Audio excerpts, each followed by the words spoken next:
I'm lucky. I live up near the border. There's eagles in my front yard. The deer play around my statue of Kuan Yin, and I get to live at this stage of my age out of the craziness.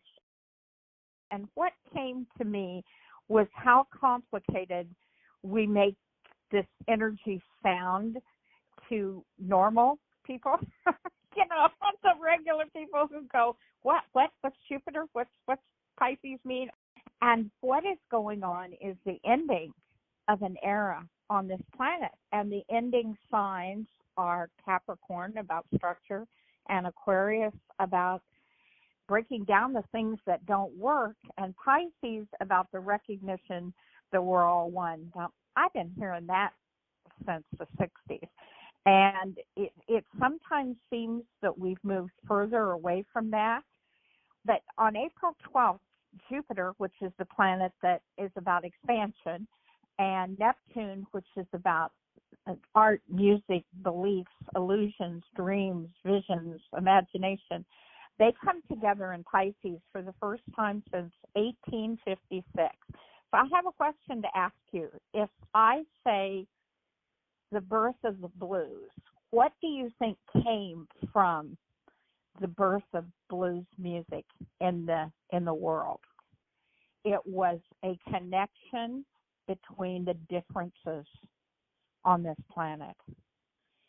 And if I look at this time, this is what I think is trying to happen with Ukraine, with COVID, with isolation, and whatever. But I get on the freeway and I see that impatience, and I see that anger, and I see that frustration, and I think of this as Aries energy. And a client was trying to send me money, and PayPal messed up today. And it dawned on me that, a part of this, my generation doesn't do well with receiving, and there's a new generation that kind of has an expectation of everything coming to you because you live in this land of freedom and being able to do what you want and whatever. Those two things are coming together to me. And in astrology, we call it the ending of Capricorn, Aquarius, and Pisces, and the beginning of self-discovery, which is the planets of Aries, Taurus, and Gemini, and those are spring. So the 20th, as we're doing this, it's that spring equinox, and the day and the night are equal, and it's a magical day.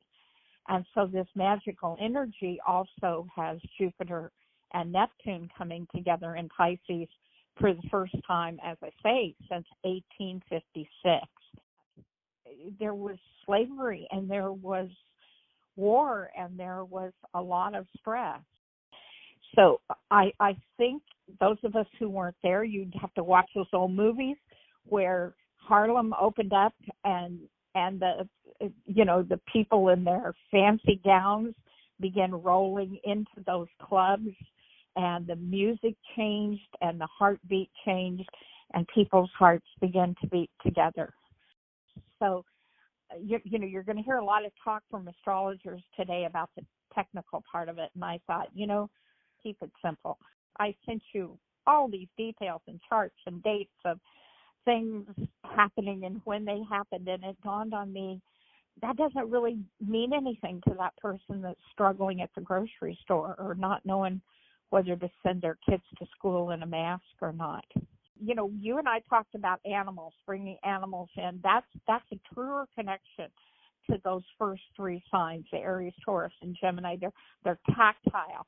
You're energetically a Leo, which is a summer sign that wants to live with that full richness. I'm a Libra, which is a fall sign, which is kind of maybe more comfortable with all of this stuff falling away, because that's the time of year I was born in. The energy's starting to go underground. So the winter signs are what we're in now. The Aquarius, Capricorn, and Pisces, those are winter. Things growing underneath the ground, and they're starting to come up. So you're starting to see the hidden things in all ways of your life, your own hidden fears, your own dreams are really powerful for a lot of us right now. Are you doing a lot of dreaming right now? I am, and one thing I wanted to talk to you about was relationships, because when a client comes to me, they save that relationship question to the last, but it's the one that they really want to know about. So. And with me, it's the first thing they hit me with. When do I find my soulmate? And I say, look in the mirror. You know, there it is. Now let's work from there. You know, because you've got to make that first relationship. Somebody I love dearly said to me the other day, do you think I will ever really deeply fall in love like you were with Bruce? And I said, that kind of love takes years, and it takes compromise, but it takes a certain amount of similarity. And we're so separate right now that, you know, I have a man that's happily married to somebody on the East Coast who I call my brother. And I feel a greater connection to this man who I've never met and will never see than I have to a lot of the people who are, and I don't mean a sexual connection, I mean love, real love. And a lot of us are wanting real love to be a specific thing. You know, I always thought a guy should take care of me. You know, I'm of an age that, you know, we grew up thinking, you know, this knight on a white horse was going to ride in, and I discovered, you know, they lost their horse someplace along the line, you know. and so I do believe a love is coming, but it's we're rewriting that just like we're rewriting sexuality, we're rewriting race, we're rewriting music, and maybe we have to get some of that anger and some of that frustration out of us before we're ready to meet that person, or even meeting that person.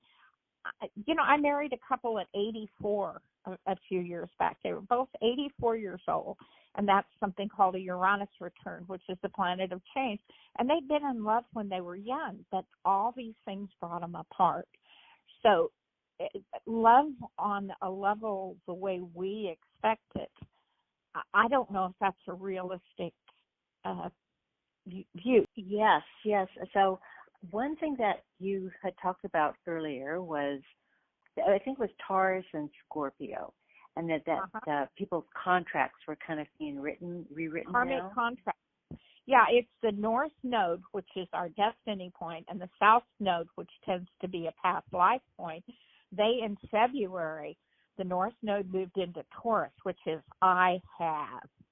And that is what you're seeing out there. I have a car. I have my rights. I have. And the South Node went into Scorpio, which is deeply feeling, emotionally connected, feeling everything.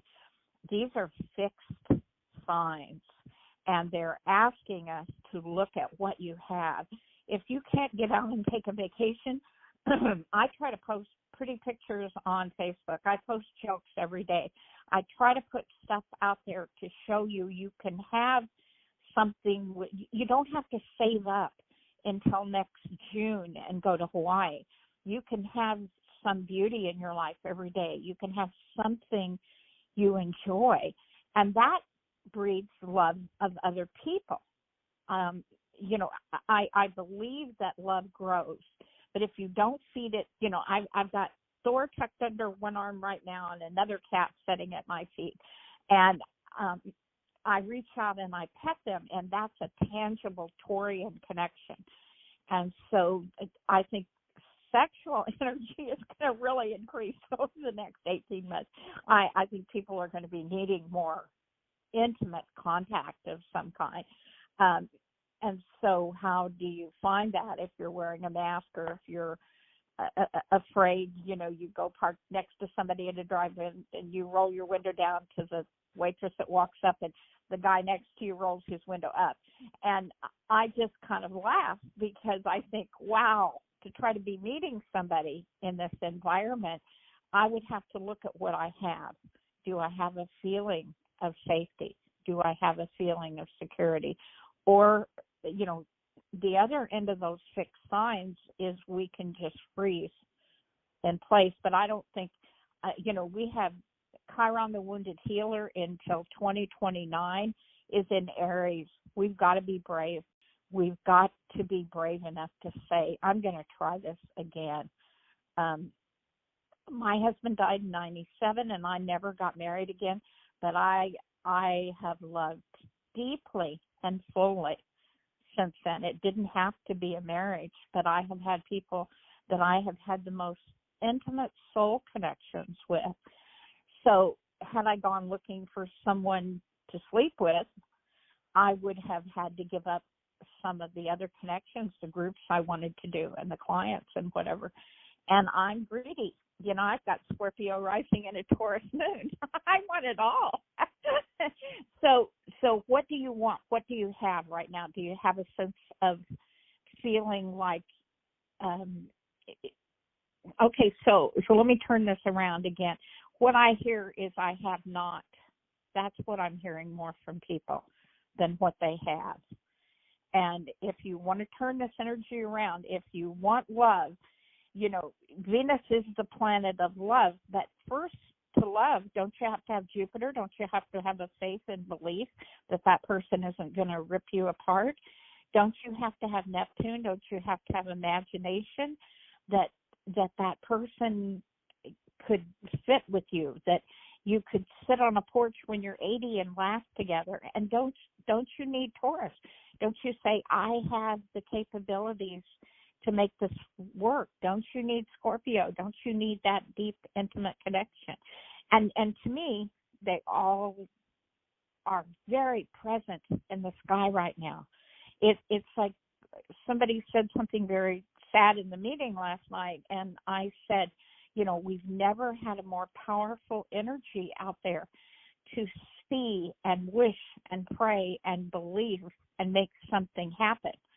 I didn't add for good or for ill, but it is a powerful, we've used the word manifesting for years and years, but it really is a powerful energy to manifest what you believe in.